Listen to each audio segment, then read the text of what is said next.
analysis. I'd like to start with Ukraine. What is your take on this almost musical chairs, but somewhat instability at the head of the military in Ukraine? President Zelensky says he's going to fire General Zaluzhny. Zaluzhny is still there. The troops want him to stay. Zelensky announces who his replacement is going to be. The replacement is a tool of MI6 and probably the U.S. State Department. How do you read this? Are these signs of the end game in the Ukraine government? Well, first of all, it's a sign of crisis within Ukraine, and the crisis is twofold. One is the crisis of reality. The fact is, Ukraine is losing this war and losing this war badly. You and I have been speaking for some time now about what I've called the impending collapse. Well, the collapse is occurring as we speak on the battlefield. The Ukrainians are virtually defenseless in the face of Russia's military. They don't have artillery. Ukraine, for all of its faults, and I've always spoken highly of the professionalism of certain Ukrainian units, and their long-range artillery was very good at keeping the Russians at bay. Russia was unable to mass their artillery because of the accuracy and the lethality of Ukrainian artillery strikes. But now that the Ukrainians have run out of ammunition, Russia is able to mass artillery and once again just literally devastate Ukrainian military positions before sending in their infantry to occupy it. And then the Ukrainians are unable to launch an effective counterattack. So, Russia will take territory, not get pushed out of it, then take more territory. So every day we're seeing is the incremental advances across the front by Russia, and there's nothing the Ukrainians have in response. And so we're looking at a military collapse, which is engendering political crisis inside Ukraine. And the crisis is of a civil military nature. Look, any American who studies history, you know about the struggles between General McClellan and Abraham Lincoln during the Civil War, where McClellan thought that he could do it better than Lincoln. But at the end of the day, when Lincoln relieved McClellan stepped aside without question. We know about Douglas MacArthur and Harry Truman and how MacArthur was convinced that he knew best. Truman did not. But when Truman summoned MacArthur and fired him, MacArthur stepped aside, because that's the way it works in democracies. Ukraine is not a democracy. Ukraine is a dysfunctional, oligarchy, kleptocracy, but it's not a democracy. And what we have here is a situation where General Zaluzhny, the commanding general of the Ukrainian armed forces, believes he can do it better than Zelensky. He hasn't. Zelensky's saying, well, wait a minute, we've got Bakhmut. You chewed up a whole bunch of our guys there. We got the failed counteroffensive, and we got the ongoing disaster at Avdiivka. And Zaluzhny's saying, that's not my fault, man. You wouldn't let me fight the war the way I wanted to. If you let me do it my way, we could have won. We could have gone on the defensive, wore the Russians out, flipped the script on them. But Zaluzhny's also positioning himself politically, like McClellan did during the Civil War, saying, I can do a better job of running this country. And so Zelensky did what any rational political leader would do at that point in time: eliminate this man who has forgotten what his role is. But Zaluzhny didn't go away. Zelensky called him in and said, I want you to resign. And Zaluzhny said, no. And therein lies the problem, because once you get a general standing up to the ultimate civilian authority and saying, no, you have a crisis. This is why Victoria Nuland flew into Kiev, because she needs to go in and negotiate the outcome, let everybody know who's in charge. And here's the third aspect of this crisis. There's no Ukrainian democracy. Ukraine is simply a functionary of the United States doing that which the United States tells it to do. And even though the United States is unable or unwilling to cough up the additional $64 billion that Ukraine desperately needs to survive, the Ukraine can't declare its independence from the United States politically or militarily or economically. And so they do Victoria Nuland's bidding. But what we're seeing right here is the political version of the collapse that's taking place on the battlefield. This is the end of Ukraine. We're watching Ukraine implode from within. Do you think that Victoria Nuland was there to put her blessing on, I forget his name, the general that's the head of the intel, whom Zelensky wants to replace Zaluzhny? Yeah, I think Budanov is the guy's name. And, it's not her blessing. I think she's not blessing anything. She's dictating. I think she went in there and sat them down and she dictated the outcome. She said, this is what will be. And so they accepted it. Because it's not just about getting Zelensky and Budanov together on the same sheet of music. It's getting Zaluzhny to accept this outcome without causing a civil war. Remember, when Zaluzhny refused to step down, he was backed by the totality of the Ukrainian armed forces, who Right. basically said, "Yeah, we back Zaluzhny." That's the beginning of a civil war. I mean, that's the beginning of the end. That's what precipitates a coup d'état. So Nuland flew in there to stop a coup, to remind Zaluzhny that if he tried this coup, it would be all over. America would never back him, that he needs to step aside, and then for her to sit there and play kingmaker and say, this is who's going to be, this is going to be, because it's not just in the military. The shakeup is systemic in nature. It's every aspect of the government, civilian and military, is going to collapse because the current government doesn't have a solution to the problem. And Zelensky desperately needs to come up with people that will do his bidding. He's lost the confidence of the Ukrainian military, and he's lost the confidence of the majority of the Ukrainian political establishment. So he needs to recreate a government that will, at least adhere to, his instructions as dictated to him by the United States. This is the ultimate form of American control. We've come in and we're basically eliminating any notion of Zelensky as an independent political actor.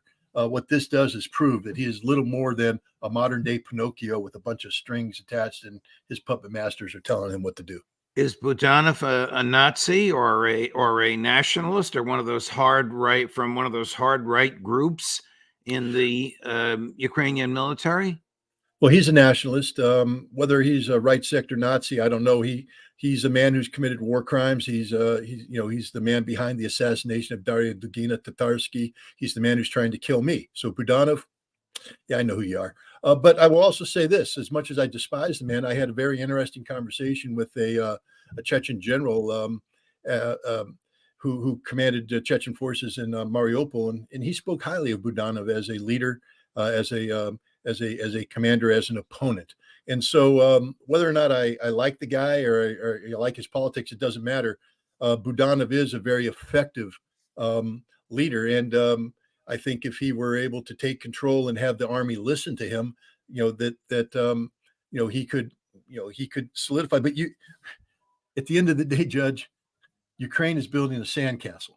Right now, the tide is out. And like the little kids going forward, they're building the most elaborate sandcastle. Budanov can come in and put a spire here and flag it. The tide is going to come in, and there is no way to convert what they're building to anything other than a sandcastle, and it's going to disappear under the Russian tide. How bitterly ironic that the grand mistress of Ukraine coups flew there last week to try and prevent a coup from happening. As we speak, or earlier today, Ukrainian parliament was considering a draft. Who are they going to draft? They don't have the human beings if they're going to consider males within draft-worthy age. Well, one of the things they're trying to do is gain access to the hundreds of thousands of Ukrainian men who have fled the country, and to create a foundation of law that gives them the ability to go out and ask nations to allow them to bring these people back, to make it compulsory, to threaten people with the loss of privileges, of rights, the ability to have employment if they don't come back. So I think that's the basis. But the other thing is to open up to categories that previously, were closed. Children of the age of 17 or younger, even 16, women. I'm a father of two daughters, and I believe that they have I don't believe in glass ceilings. I believe that women should be allowed to do whatever they're capable of doing. And if they, to compete with men, and if they're better than men, to get the jobs. But war is a separate category, and combat is very physical, and very few women have what it takes physically to function and survive on the modern battlefield. And today, you see Ukraine forming entire women units, sending them off to battle, and they're going to die. I mean, that's the reality of these women will not survive. They're not in rear area support. They're going to be frontline soldiers, and they're going to be slaughtered. And if I were a Ukrainian male hiding in Germany or Poland, I would be forever shamed by the fact that I'm hiding while the women I'm supposed to be protecting are fighting and dying. Ukraine is falling apart as a society. When you have women doing the fighting for the men, there's something wrong. Switching to the Middle East, how what kind of power struggles do you sense are going on within or among Israel's neighbors, Turkey, Iran, Saudi Arabia, Syria, Iraq, Jordan, as a result of the slaughter in Gaza? Well, understand that prior to October 7th, the Middle East had reached a state of relative equilibrium. And what I mean by that is that nobody was talking about a Palestinian state, not viably. That issue was laid to rest. That's one of the reasons why Hamas did what it did on October 7th, is to put that issue back on the table. Israel was, preparing to normalize relations with Saudi Arabia. Turkey was making various compromises to create the kind of geopolitical stability necessary for them to position themselves to become a regional and global energy hub, to get gas lines through there, to work with Russia, so that Turkey became a price setter for energy for Europe. Everybody was looking towards stability. Benjamin Netanyahu was out showing charts about how cargo was going to flow from India through Dubai, through Saudi Arabia, through Jordan, into Israel, and on to Europe. And Biden was doing the same thing. Now, what Hamas has done is upset that entire apple cart. Not just Hamas, but the axis of resistance: Iran and its regional allies, Hezbollah, Syria, Iraq, Yemen, countries that had largely been ignored by this other power structure that we talked about. Hamas has basically said, we count, we're standing up to be counted, and Israel was unable to put them down. Remember, Netanyahu said, we will destroy Hamas. Politically, they will not exist as an institution, and militarily, they'll never be able to repeat what happened on October 7th. What we see now is the Israelis acknowledge they can't defeat Hamas militarily. Only 20% of the tunnels have been accounted for. That means if you say 20%, that means the implication is what 100% is. But the Israelis say we don't know what 100% is, which means they have no clue what they've done. What we do know is that Hamas continues to resist and is killing Israeli soldiers in large numbers, compelling Israel to withdraw. Israel lost the military fight. Hamas still exists as a military force capable of doing an October 7th type activity. And politically, Hamas politically is stronger than they've ever been. If there was an election today, Hamas would win amongst the Palestinian people. And so this is the reality that the world is trying to grasp. Look at the Biden administration. According to Thomas Friedman, the New York Times, he says they've come up with a new Biden doctrine. But what the Biden doctrine does is just try to get it back to the status quo that existed before October 7th, ignoring this new reality, saying that we have to keep Iran down.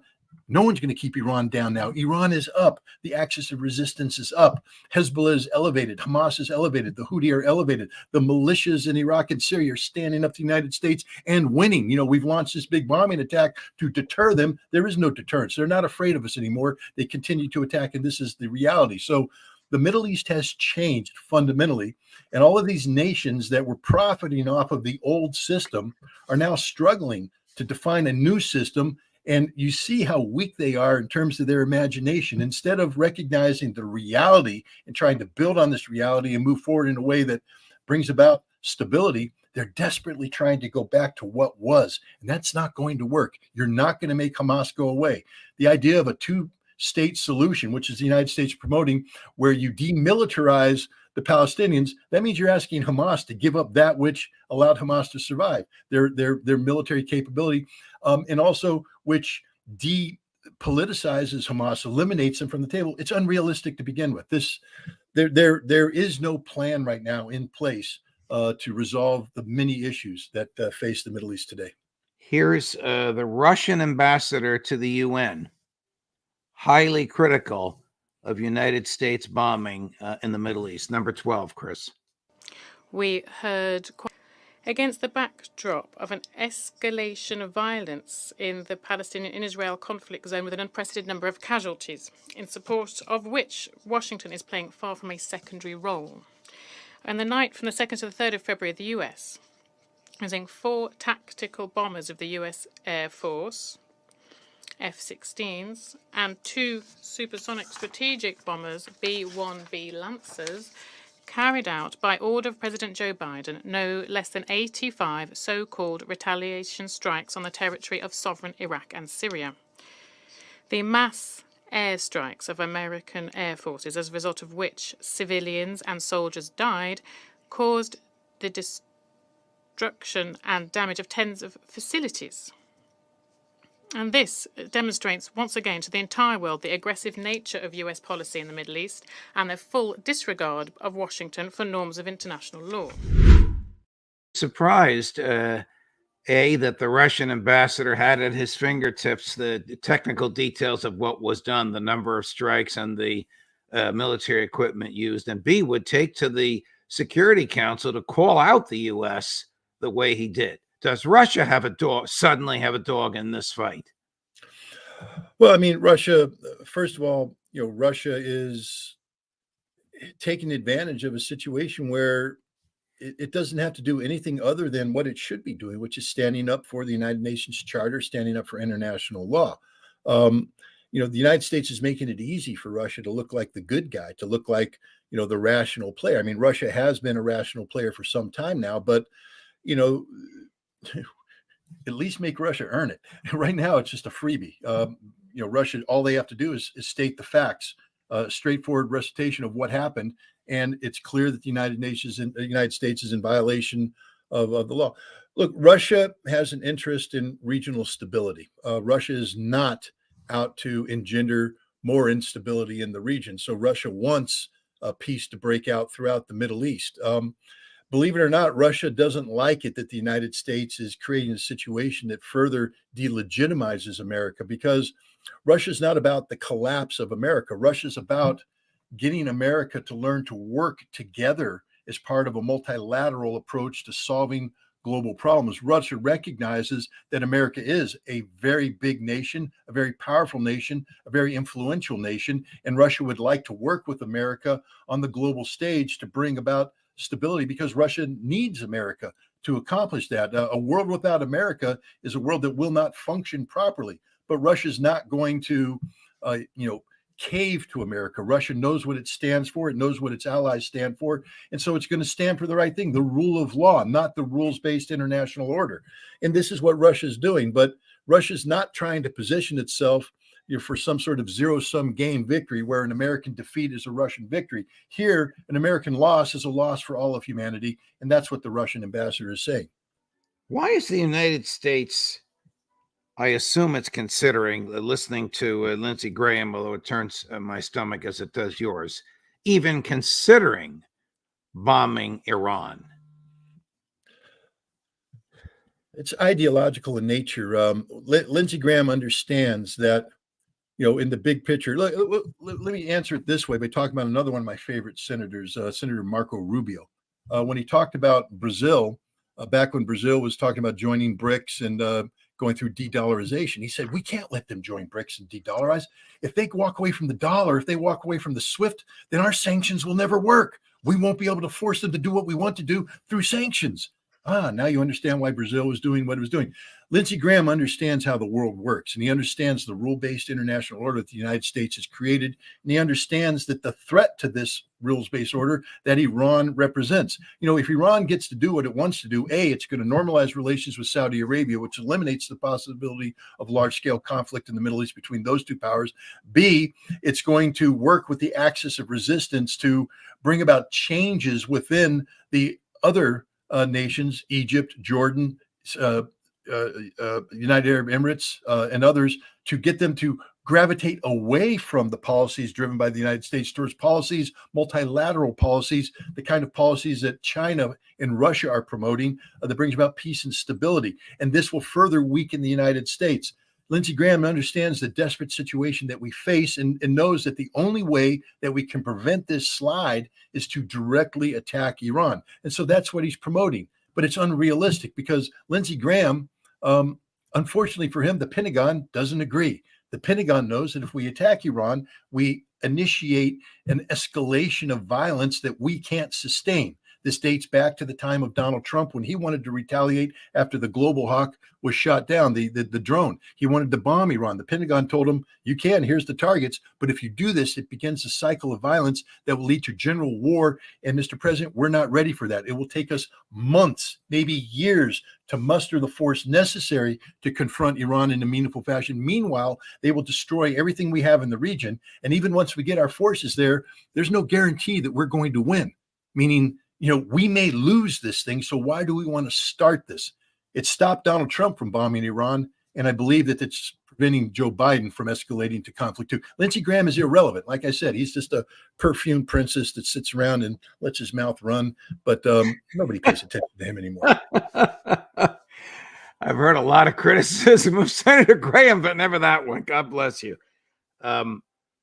What happens if we do attack Iran? What happens if the crazy neocons prevail on Joe Biden? Does Iran attack Israel?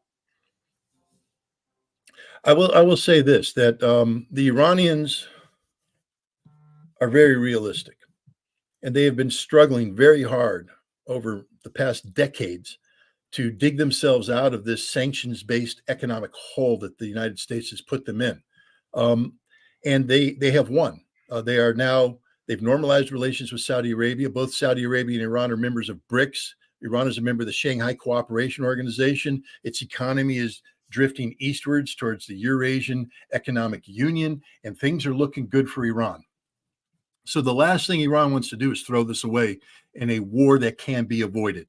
So I'm not going to sit here and say that any American action against Iran would automatically trigger a massive Iranian response, because the Iranians are in the escalation management business too. What I will say is that they're not going to take it lying down, so that if we strike Iran, they're going to make us pay in a meaningful way. They're going to take out an air base. They're going to take out a naval base, and then they'll wait to see what we do. And again, we get into the escalation ladder. We bomb up, they bomb up, and they're going to win that one. But they don't want to go straight to war, because that undoes everything. While Iran can hold its own, Iran can do damage to the United States. Understand, we can do damage to Iran too.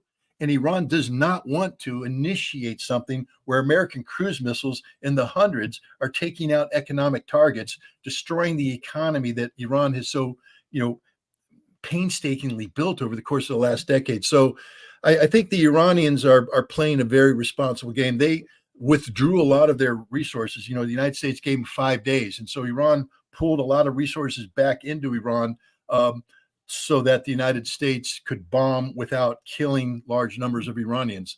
But yeah, can't say they weren't warned.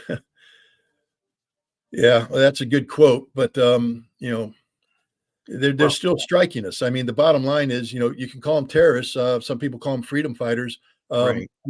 They're not. I'll tell you this: all the militias that are operating in Iraq operate legally. All the militias that operate in Syria are there legally. Every American that's on Syrian soil is there illegally. Illegally. Even Americans in Iraq are there yeah. illegally now, because the government has ordered us to leave and we refuse to do so. It's interesting. Terrorists and freedom fighters. To George III, George Washington was a terrorist. Yep. Depends on where you stand. Obviously, at the moment you're making the characterization. What is Joe Biden gaining? What is the United States gaining by these pinprick assaults on warehouses and storage sheds? Nothing, because the whole purpose of this is deterrence. The whole purpose of this is to create the notion that if you strike American targets, you will pay a price. But the point is, they're not paying a price sufficient to deter. And for America, I mean, what our potential foes and our actual foes have learned is that we have a very low threshold for pain. So, when the boys and girls start coming home in body bags in sufficient numbers, we lose the will to continue a fight, especially when the fight is not of an existential nature. There's literally nothing going on in Syria worth the life of a single American, let alone the lives of hundreds or thousands of Syrians there. There's nothing going on in Iraq worth the life of a single American. And yet we're there because it's legacy. We're trapped by past policy, and we're trapped by people like Lindsey Graham who can't admit that we did wrong and therefore retreat because retreating is a sign of weakness. No, getting out of an unsustainable situation is a sign of strength. I'd love to have strong American leaders who are confident enough in their leadership to look the American people in the eye and say, there's no reasons for us to be in Syria. And I want the boys and girls that are there to come home to their families. So I'm withdrawing. And it's not weakness from withdrawing, it's strength. It says we don't do things that are bad, things that are wrong. But we have weak leaders who are afraid to say they've done something wrong. So they're going to bomb more targets, inviting more attacks. And the sad thing is, we're going to lose more Americans in the end, trying to deter these forces from what they did, killing 3 Americans, than we would if we just said, hey, those 3 Americans lost their lives because this is an unsustainable situation. We need to withdraw. Scott, we have 57,000 troops in the Middle East. Not a single one of them should be there. Does the U.S. government, does the United States military ever intentionally put troops into harm's way in order to use them as bait, sort of a reverse false flag? So that, like John Kirby says, well, we don't need an authorization for use of military force. We're defending ourselves. Defending ourselves, we shouldn't be there. But my point is, do they do this intentionally? The answer is yes. They're tripwire. But we've done this throughout. I mean, look, our forces in Korea are a tripwire. Our forces in Europe are tripwire. We deploy forces that are insufficient in their organization, their size, their capabilities to achieve a meaningful result, but they're there so that if the enemy attacks them, they have to do so with sufficient force to deal with the localized defense capabilities. And most people will say, well, it's not worth it. We don't want to get into a stand-up fight with America. But in the Middle East, for instance, what we have going on in Syria is 100% a tripwire. We're daring the Syrian government to attack us. They don't, but they use proxy militias, and now 3 Americans are dead. But our response is not sufficient to deter that. So we've literally set Americans up to die in the Middle East. That's the reality. Is bombing diplomacy? Is bombing part of diplomacy? I think having a military deterrent is an effective tool, but the whole concept of military deterrent is that you're deterring irresponsible behavior by promising an outcome that will be more painful to the perpetrator than any gain they might get from doing what they want to do. So it's always useful to have a military option in the back. But no, diplomacy is the art of negotiation, the art of talking. We could accomplish so much more in the Middle East if we would actually sit down and talk to people, listen to them, and use policies. We spent $500 million bombing those 85 targets. The vast majority of those 85 targets were empty, and we knew they were empty. This was purely, a sound and light show that we put on.